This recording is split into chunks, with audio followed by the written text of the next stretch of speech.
Sunshine Dizon.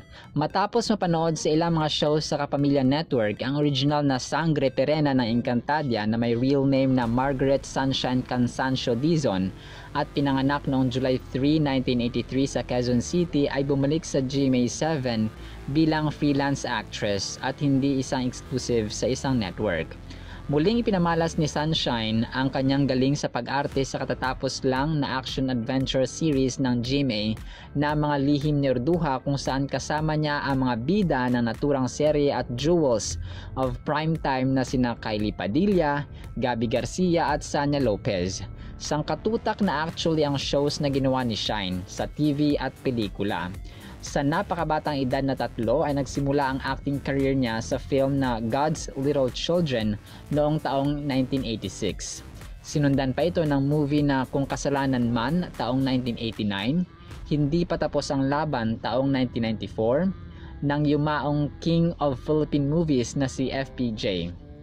Kahit Butas ng Karayom Papasukin Ko taong 1995, kasama pa rin si The King kung saan ginawaran siya ng kanyang pinakaunang award bilang Best Child Actress ng FAMAS Awards. Itinuturing si Shine na haligi o prominenteng figure sa larangan ng acting sa telebisyon. Mas dumami pa ang nakasulyap ng kanyang galing sa pag-arte tulad ng mga succeeding drama series na Umulan Man Umaaraw or Umaraw kasama sina Angelica de la Cruz at Casey Montero taong 2000. Kung Mawawala Ka kasama naman sina Princess Punzalan, late Eddie Garcia, mga premyadong actress na sina Hilda Coronel, ang yumao na si Armida Sigionrena, Gloria Diaz, Liza Lorena at iba pa noong taong 2002. Encantadia with the original Sangres Diana Zubiri, Iza Calzado, Karil Padilla taong 2005, Bakekang Herself taong 2006, Impostora taong 2007, ang ika-6 na Utos taong 2016, ang mga movies na Sabel 2004, Mulawin the Movie taong 2005, Justicia taong 2014 at Rainbow Sunset taong 2018 ay ilan lamang sa mga dekalibreng pelikula na kinabilangan niya. Chito Miranda, ang certified singer at composer at businessman na may real name na Alfonso Chito Yanga Miranda Jr.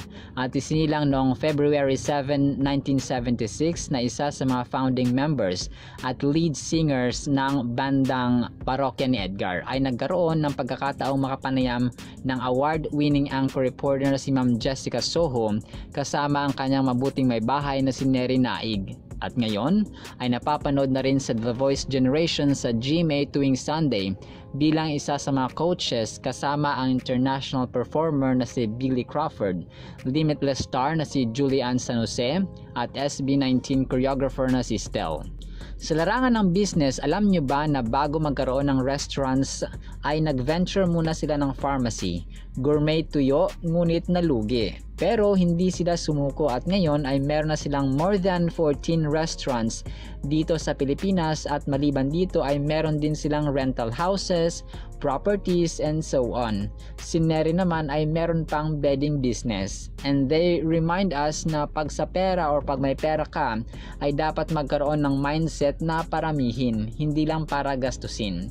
Find inspiration sa pagbibusiness at maging masipag at magplano ng mabuti bago sumuong sa napiling negosyo o trabaho.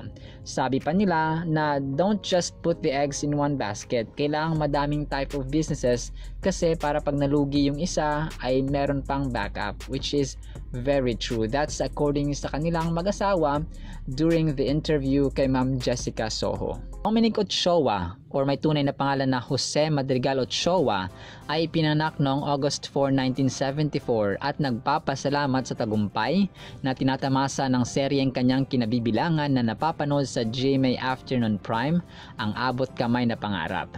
Sa online media conference na naganap noong March 29, 2023, ibinahagi ng ABS-CBN homegrown talent ng Star Magic na lagi raw siyang masaya at excited na magtrabaho kasama ang cast ng GMA series. Sa isang hiwalay na panayam, sinabi ni Dominic na ramdam niyang welcome siya sa show at sa Kapuso Network. Ginagampanan niya sa serye ang role ni Michael Lobrin, ang lalaking umiibig kay Lynette or kay Carmina Villaruel na tumatayo rin bilang pangalawang ama ni Annalyn or Jillian Ward. Sa ngayon ay ang King of Talk na si Boy Abunda ang kanyang talent manager na isa ring kapuso. Ang first TV appearance ni Dom ay ang special guesting sa TGIS sa GMA Network noong 1996. Ngunit that same year ay lumipat siya sa ABS-CBN para gawin naman ang youth-oriented drama program na Gimik. Nanatili na siya sa Kapamilya Network for 26 long years. Ang huling project niya sa Kapamilya Network ay ang Darna last year starring Jane De Leon at Joshua Garcia. Ang action drama series na Darna ay napapanood din sa kapatid network na TV5. Ilan pa sa mga pelikula nagpamalas siya ng galing ay sa Home Along the Riles 2 with late King of Comedy Dolphy, Nova Villa, Claudine Barreto taong 1997, Gimik The Reunion with Jolina Magdangal at Marvin Agustin taong 1999, Four Sisters Before the Wedding kasama sina Alexa Ilacad, Bel Mariano taong 2020. At sa parehong taon ang Boyet Not a Girl Yet with Zayjan Haranilla, Maris Racal, Inigo Pascual at marami pang iba. Si Dom ay nanalong Best Drama Actor given by PMPC Star Awards for Television para sa performance niya sa comedy drama series na Labs Ko Si Babe taong 2000, kung saan starring sina Jolina Magdangal at Marvin Agustin. Ginawaran din siya ng Youth Critics Circle ng parangal bilang Best Performance by Male or Female, Adult or Child, Individual, or Ensemble in Leading or Supporting Role sa movie na Tanging Yaman at marami pang ibang recognitions. Si Dagul, ang small but terrible na si Dagul ay may tunay na pangalang Romeo Romy Kedeng Pastrana at isinilang noong October 5, 1958 at naging kilala bilang host at bahagi ng children gag show ng ABS-CBN na Gawin Bulilit noong taong 2005 hanggang 2019. Ngayon bilang kapuso ay napapanood siya sa action drama series na Black Rider ni Ruru Madrid at Yasi Pressman. Ang role niya ay isa sa mga barangay tanod. Hindi ito ang unang pagkakataon na naging sagot sa panalangin ang GMA sa kanya dahil noong December 2022 ay hinandugan siya ng regalo ng GMA Kapuso Foundation bilang pamasko at Noche Buena. At ang hiling niya noon ay makabalik sa showbiz sa taong 2023 at dininig ng Diyos through GMA. The best talaga si Lord. Ngunit alam mo ba na bago sumikat lalo na sa Gawin Bulilit ay nakilala si Dagul sa sitcom na Cool Ka Lang noong 2001 hanggang 2003 sa GMA7? Tama po.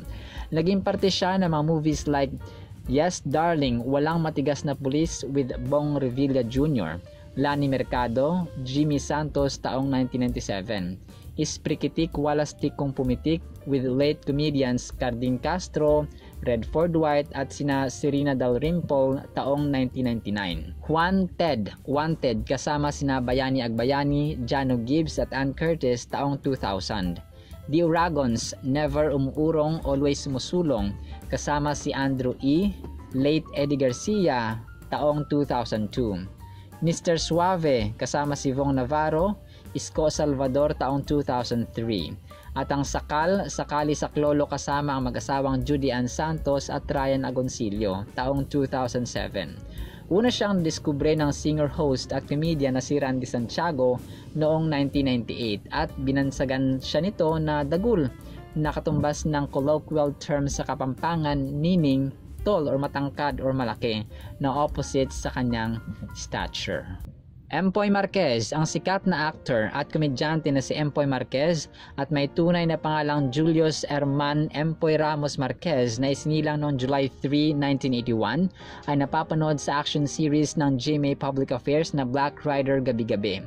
Siya ay naging contestant na rin sa masayang family game show ni Ding Dong Dantes na Family Feud noong October 2023. Matatanda ang pagkatapos manalo bilang Mr. Suave Lookalike Contest sa Magandang Tanghali Bayan noong 2003.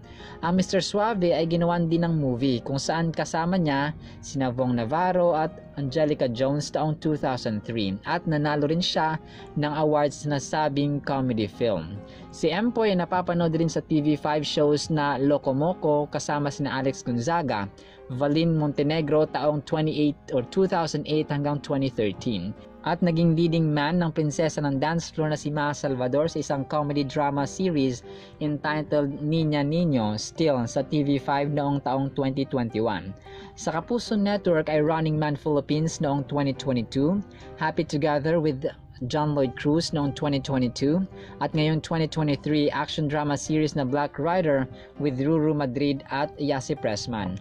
Ang mga pelikulang bahagi pa si Empoy ay Ang Tanging Pamilya, A Merry-Go-Round kasama sina dating Pangulong Joseph Estrada, Comedy Concert Queen Ay de las Alas, Sam Milby, Tony Gonzaga taong 2009.